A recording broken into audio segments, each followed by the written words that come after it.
Si tu veux solutionner tes problèmes de Parnassa ou améliorer ta Parnassa, écoute bien ce qu'on va voir ici, c'est extrêmement important et fondamental.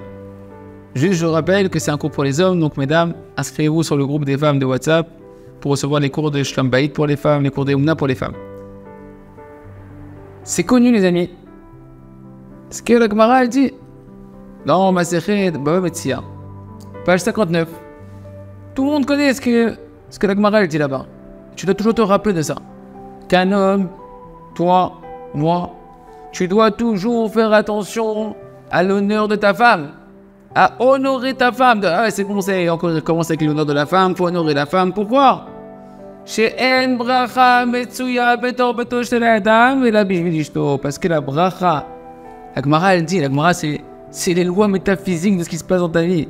La Bracha ne se trouve dans ta maison que pour ta femme, par le mérite de ta femme. Comme c'est marqué, la Gemara ramène tout de suite ce qui s'est passé avec Abraham Avinu quand il s'est enrichi. Ou l'Abraham était Ba'aboura. C'est marqué dans Bereshit, dans Sefer Bereshit, que Abraham il a reçu beaucoup d'argent par le mérite de qui? De Sarah, sa femme. Et c'est ce qu'il disait Rabba dans la Gemara, il disait aux gens, aux habitants de Mechosa, honorez vos femmes afin que vous soyez riches. Donc là, on a, encore une fois par rapport au cours précédent, de comprendre que la richesse, la parnassa, la bracha dans la parnassa, sortir des dettes, tout ça, ça dépend de comment tu vas honorer ta femme, combien tu vas l'honorer, comment tu vas la satisfaire, comment tu vas lui donner du plaisir. Comme ça, Hachem, il a créé les choses. Ensuite, tu vas dire, ouais, d'accord, ok, c'est quoi? Moi, ça me gonfle, ça y est, ça m'a fatigué. Alors moi, je préfère ne pas l'honorer. Et je commence à la richesse. Ah, on va satisfaire du nécessaire. C'est bon, ça y est. Baraka, ça suffit. Combien on va l'honorer? Pour ça, la Gemara, écoute bien ce qu'elle dit. La Gemara, déjà dans la Masechet Shabbat, elle dit quelque chose, page 62, quelque chose de terrible. Elle dit, il y a 3 choses qui amènent l'homme à la pauvreté. Tu veux savoir qu'est-ce qui amène la pauvreté? Écoute bien. Une des choses fondamentales qui est marquée là-bas, c'est lorsque une femme, elle maudit son mari. Elle insulte son mari.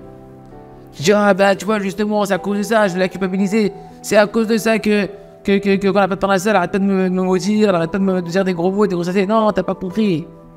T'as pas compris. Écoute la suite de la Gemara. Bah, Maraba, elle a risqué d'architer. Sur quoi elle va le maudire? Sur le fait qu'il lui achète pas des bijoux. Il la gâte pas. Il lui achète pas les bijoux qu'elle a besoin, qu'elle a envie. Et Rachid explique le mal de la Gemara de Char. Il veut pas lui acheter. Et la Gemara rajoute, c'est quand il veut pas lui acheter, quand il a de l'argent et qu'il lui achète pas. Je dis, ah très bien, ah ok, alors. Moi j'ai pas d'argent, doucement, écoute la suite. Qu'est-ce que t'apprends cette Gemara? Qu'est-ce qui vient t'apprendre la chose de cette Gemara? La Gemara, pourquoi j'ai dit ça dans la Gemara? Pour t'enseigner les besoins nafshi de ta femme, les besoins spirituels, psychologiques, qui proviennent de l'âme de ta femme, comment elle a été construite, comment elle a été créée, façonnée, que profondément dans son âme, c'est pas un caprice. C'est pas, t'as vu, encore, elle est jamais satisfaite, etc., elle en veut toujours plus. Non, c'est pas un caprice. C'est, mamash, un besoin profond dans l'âme de la femme d'avoir des bijoux. C'est comme ça. Et que la femme, si elle n'a pas ça, et si on ne s'efforce pas de lui donner ça, alors elle peut arriver à une dépression. Elle peut arriver à en perdre la tête. Jusqu'à pouvoir maudire son mari. Jusqu'à pouvoir insulter son mari. On ne dit pas que tu n'as jamais acheté de bijoux. Mais quand tu sens que ta femme a besoin, qu'elle veut, et ben c'est là qu'il va falloir se réveiller. Et qu'est-ce qu'on voit ici? C'est que si jamais maintenant moi, je parle à moi-même en premier les amis. Tu honores pas ta femme. Tu lui achètes pas les bijoux comme tu peux. Ouais. Alors, elle risque de te maudire, t'insulter, et que Dieu nous en préserve. C'est une des choses qui amène à la pauvreté. Donc non seulement t'as pas solutionné ce que tu voulais solutionner sans lui acheter ses bijoux. Non, mais au moins je vais gagner de l'argent. On va pas perdre encore d'argent, on va pas faire des dépenses inutiles et futiles. Non, non seulement que t'es pas dans un bon business plan, mais en plus t'es en train de creuser le trou de la dette, le trou de la fuite d'argent de la parnassa. Non seulement t'as pas la bracha de la richesse qui va sur toi, mais le contraire, la pauvreté, elle dit la Gemara de Shachar de Shalom. En fait, tu peux dire, ok, d'accord, très bien. Ok, mais la Gemara, elle a dit, c'est quand, j'ai bien entendu ce que tu as dit. Tu as dit, c'est quand que que ça marche, ce qu'on vient de dire, quand il a de l'argent et qu'il ne l'achète pas. Ah, moi, j'ai pas d'argent. Moi, j'ai des dettes. Moi, je dois de l'argent à l'État. Moi, je dois de l'argent à un tel, etc. Quand la Gemara t'a dit Ve'u sheyeshlo et qu'on parle qu'il a de l'argent, c'est pas que t'as de l'argent de côté, t'as de l'argent en plus. Non, la véritable intention de la Gemara, c'est pour dire si t'as de l'argent pour tes autres besoins, pour la nourriture, pour les vêtements, pour payer la location ou le crédit, pour acheter, etc. Mais pour ces bijoux, là, tu peux pas ouvrir la main. Là, la malédiction, elle peut tomber de la pauvreté sur la personne, que Dieu nous en préserve. Et ça, la Gemara, elle vient mettre le point dessus. Qu'un homme, il doit comprendre, tu dois comprendre, je dois comprendre combien ma femme elle a besoin de bijoux. On n'arrive pas à comprendre, on n'est pas comme ça, nous les hommes. Bon, il y a déjà aujourd'hui un peu féminin qui met des bijoux, ouais. Ça, c'est un autre sujet. Mais ça ne provient pas d'un profond désir de l'âme. La femme, si. Et tu dois comprendre que les dépenses pour les bijoux de ta femme, c'est pas moins nécessaire que les dépenses que tu vas faire maintenant pour avoir de la nourriture et un toit sur où dormir, etc. Et donc tu dois rentrer dans ton échelle de valeur que c'est un besoin fondamental, existentiel de ta femme.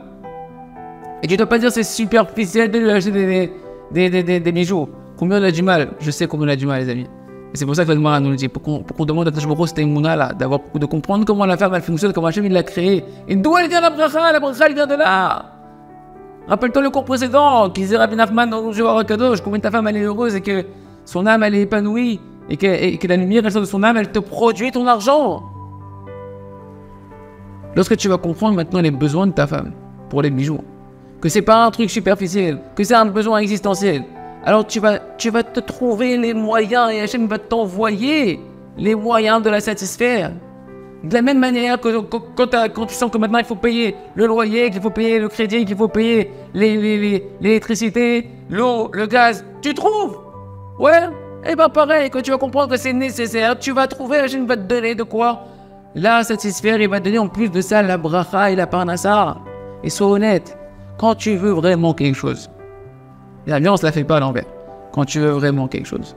Quand maintenant tu veux voyager pour aller dans une certaine destination. Quand tu veux maintenant changer de téléphone. Ah, pitom, ça y est, tu te trouves. Je veux le nouveau téléphone, je veux le nouveau truc. Tu te le trouves, l'argent, oui ou non? Tu la trouves. Eh bien, sache que les besoins de ta femme pour les bijoux, c'est pas bon. C'est plus que ça encore. Et que quand tu voudras, Hachem, il va t'aider et tu vas trouver de quoi lui acheter ce qu'elle a besoin. Je pense qu'on a suffisamment parlé sur ce sujet pour que chacun comprenne l'importance que c'est pas stam, satisfaire un caprice. C'est ça la source de la bracha de l'homme. Honore ta femme, afin que tu sois riche. La bracha n'est de la maison d'un homme que par le mérite de sa femme. Et on ne parle pas que de la richesse matérielle, on parle également de la richesse spirituelle, comme l'explique Rabbi Akiva, qu'il a dit à ses 24 000 élèves, tout ce que moi j'ai et ce que vous avez, ça appartient à ma femme. On parle d'une richesse à tous les niveaux, que sans la satisfaction et l'union et l'harmonie avec ta femme, t'es que la moitié d'un être humain. Et rappelle-toi toujours que lorsque tu es en train maintenant de parler avec ta femme des dépenses, ouais, encore t'as dépensé tant d'euros, etc. Et pourquoi t'as acheté ça, ça servait à rien. Même si on parle maintenant des milliers d'euros qu'elle a dépensé, ouais, avec la carte de crédit, elle a fait ouais, 500 euros, 1000 euros, truc. Je me dis non, on aurait pu les économiser, chaval, pourquoi viens on prend des marques moins chères, viens on prend des trucs où il n'y a pas de marque, etc. C'est ça, retiens bien, c'est ça qui est la cause de la dette. Une des causes fondamentales des dettes, il dit Rabbi Nachman de Breslev, c'est le mouchin des katnout, c'est l'esprit d'étroitesse, l'esprit étroit. Quand tu fais des petits comptes, tout petit, mesquin, etc., sur les dépenses de ta femme, comme tu dis que c'est ça qui va t'aider à solutionner ton problème, eh bien c'est une dimension d'un esprit étroit. Mouchin des katnout. Tu n'es pas en train d'élever ton esprit, d'ouvrir ton esprit, à prendre conscience qu'au lieu de calculer tous tes petits comptes sur ce que ta femme a fait d'apothicaire, eh ben tu dois élever tous ces comptes-là à la source de l'argent qui est Hachem. Que Hachem, qui est le créateur, qui est ton père, qui t'aime, il t'a ordonné de nourrir ta femme avec largesse, avec honneur, de la réjouir. Et que si tu fais ça, il va te donner les moyens de le faire. Alors au contraire, tu veux sortir de tes dettes, tu veux améliorer ta situation de parnassa, alors élève ton esprit. Parle à Hachem, parle à Kadosh Baruch Hu, aie conscience que tu es le fils du roi des rois, et sors de ton étroitesse d'esprit. Rentre dans une largesse. Un fils de roi, il fait des calculs. Le fils du roi du monde, il a fait des calculs sur les petites dépenses à gauche. Mais putain, il pense pas à ça. Pour lui, c'est pas chaud que son père il va donner ce qu'il a besoin. Pareil, donne à ta femme de l'argent, qu'elle puisse faire ce qu'elle a avec. Et quand tu lui as donné, laisse-la faire ce qu'elle veut avec cet argent. Aie confiance en toi. Et confiance qu'Hachem il est avec toi. Parce que du fait que tu ouvres les mains en bas, comme on dit, Potea Hajadecha, pourquoi on ouvre les mains quand on dit dans Hachri ou dans le Birkat? Potea Hajadecha, quand on demande la parnassa, on ouvre les mains. Hachem il dit ouvre tes mains, et avant tout déjà pour ta femme. Ouvre tes mains. Et moi je vais ouvrir les mains depuis le ciel et je vais faire couler sur toi la bracha, la bénédiction, la richesse. Pour que tu puisses satisfaire ta famille et les besoins de ta femme. La seule chez les Kolzé, honorons nos femmes, honore ta femme. Fais du plaisir. Et Hachem te donnera toutes les raisons de sourire à toi aussi. Beaucoup de parnassa dans la bracha. Chazak, à bientôt.